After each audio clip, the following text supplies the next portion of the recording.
Pennsylvania has around 12 million people and 67 counties. Most visitors see Philadelphia, the Liberty Bell, and maybe a covered bridge in Lancaster. What they do not see is coal country, the scarred northeastern interior where entire communities were built on anthracite and some were consumed by it. Pennsylvania is also one of the oldest states in the Union, which means its darker history runs deep. There is an asylum where federal courts found constitutional violations. A labor movement crushed on a single morning. A canal village cleared out for a nuclear plant. A murder committed over a witchcraft book in 1928, not 1698. On Thanksgiving. In a town that has been burning underground for over 60 years. That last one is number 1 on this list. We will get there. These are the 7 creepiest places in Pennsylvania locals warn you not to visit. Number 7. Kecksburg, Pennsylvania's Roswell. Kecksburg is a small community in Westmoreland County, about 30 miles southeast of Pittsburgh.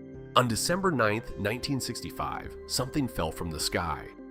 It was witnessed by thousands of people across 6 states and Ontario, Canada, a fireball trailing smoke descending toward the Pennsylvania woods. What several witnesses near Kecksburg described finding was an acorn-shaped metallic object, roughly 10 to 15 feet long, partially buried in the ground. A firefighter named James Romansky said he saw symbols etched along its base that resembled hieroglyphics. Within hours, U.S. Army personnel had cordoned off the woods and something was removed from the site on a flatbed truck. Residents were told to go home.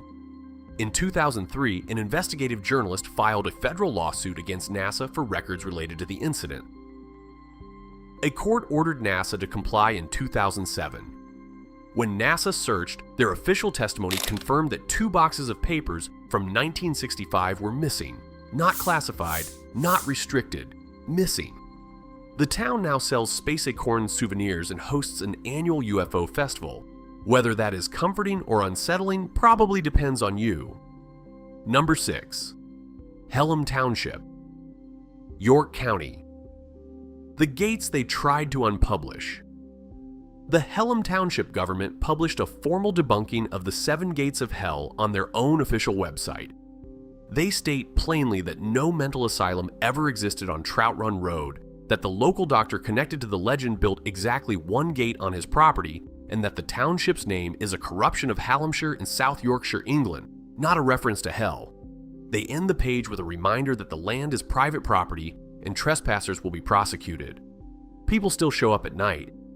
The legend says a 19th century asylum burned in the Hellam Township woods, that 7 iron gates were built to contain the escaped patients, and that anyone who passes through all 7 goes directly to hell. Anyone who makes it past the 5th gate does not come back. The one real historical detail is a doctor. Harold Belknap, who lived on the road, built 1 gate to deter trespassers and reportedly accompanied it with warning signs written in toad humor. 1 gate, some toad signs. Somehow this is what that became. Number 5. Frick's Lock, Chester County. The oldest structure still standing in the village was built in 1752. It predates the Declaration of Independence. It is boarded up, surrounded by security fencing, and owned by an energy company.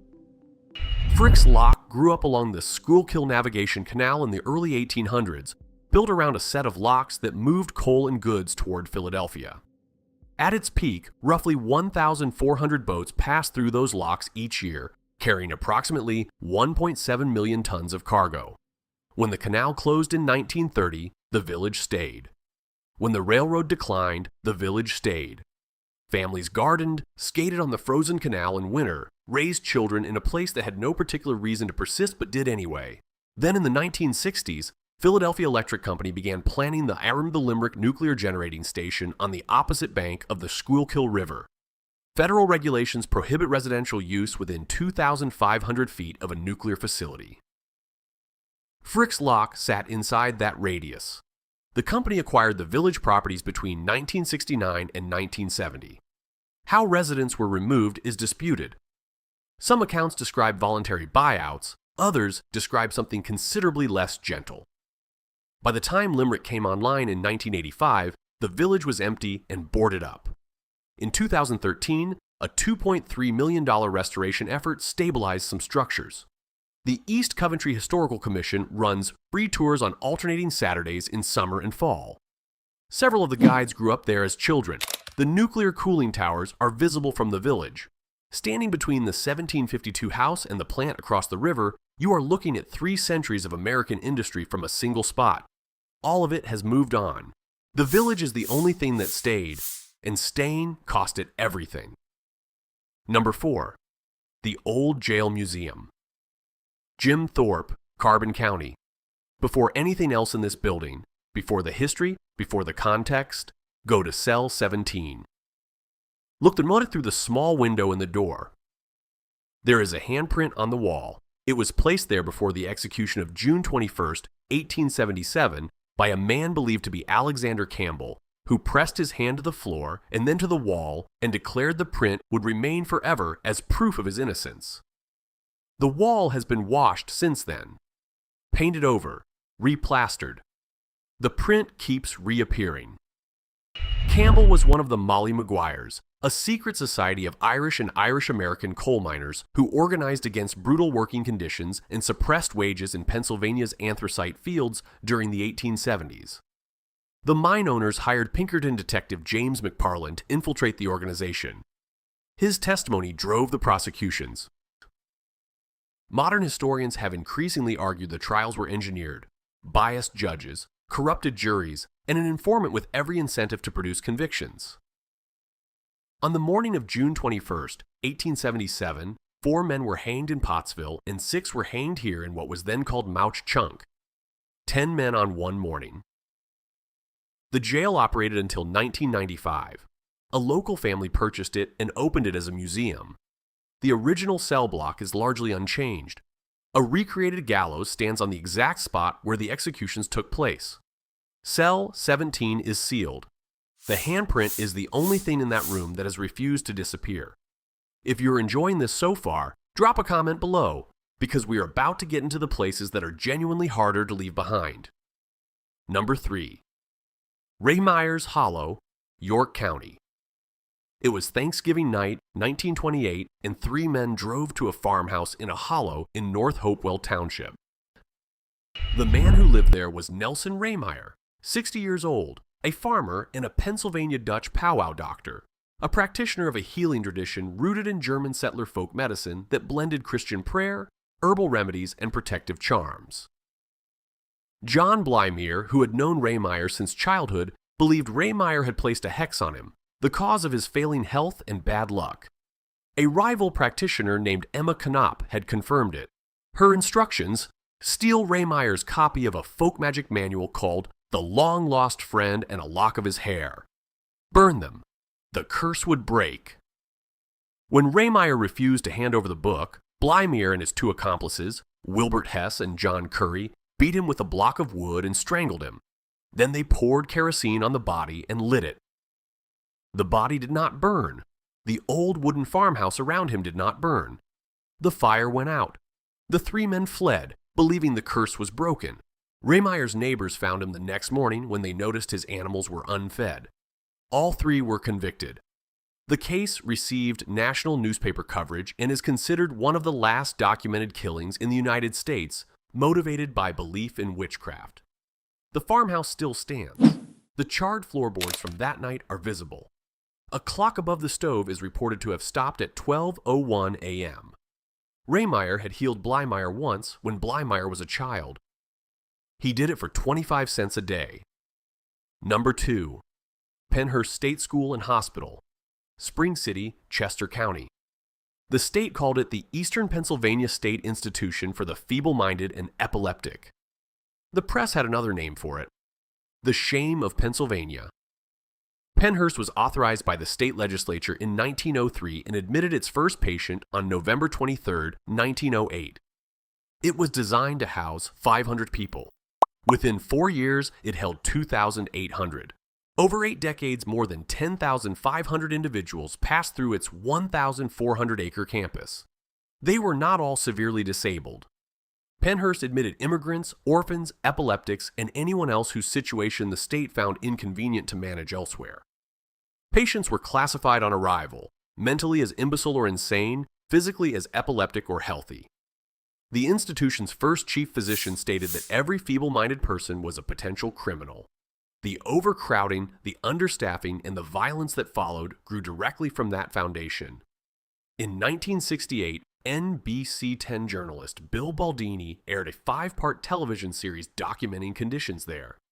He called it Suffer the Little Children. What he showed made the front pages. The resulting lawsuit, Pennhurst State School, and Hospital Versus. Halderman was the first federal class action case in U.S. history asserting that people with developmental disabilities in state care have a constitutional right to appropriate treatment. Federal courts ruled that conditions at Pennhurst violated both the 8th and 14th Amendments.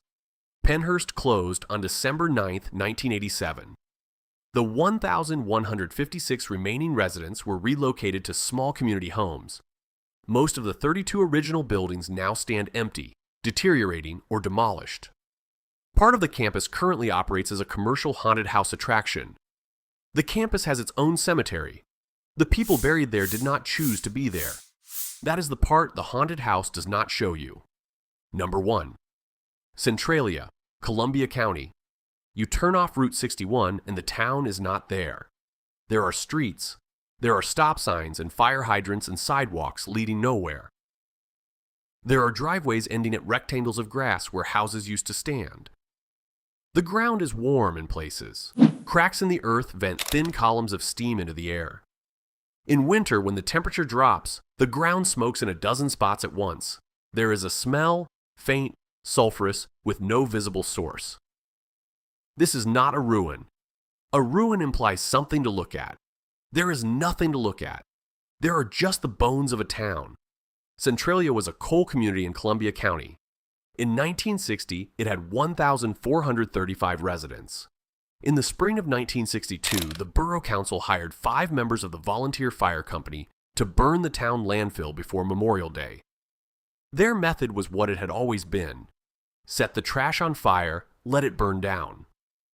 What was different this time was an unsealed hole at the base of the old strip mine pit that served as the landfill, approximately 15 feet wide. The burning trash found it and crept through into the labyrinth of abandoned coal mines beneath the borough. Anthracite caught. You cannot put out a fire burning through a coal seam 300 feet underground. For years, residents noticed things and minimized them. Basements running warm. Vegetation dying in strange patterns. A smell in the kitchen. Then in 1981, a 12-year-old boy named Todd Domboski was walking in his own backyard when the ground gave way beneath him. He dropped into a sinkhole and grabbed a tree root. His cousin pulled him out. The void below measured 150 feet deep. Carbon monoxide readings at the bottom were lethal. That happened in a backyard, in a town where people were still living. In 1984, the federal government declared the fire too large and too deep to extinguish and appropriated $42 million to relocate willing residents. Most accepted. In 1992, Pennsylvania invoked eminent domain on all properties in the borough and condemned every building. The zip code was revoked in 2002. A 2013 agreement allowed the last holdouts to live out their lives there, after which their homes revert to the state. The 2020 census counted 5 residents. Pennsylvania's own Department of Environmental Protection estimates the fire will continue burning for at least another 100 years. The Ukrainian Catholic Church on the Hill still holds Sunday services.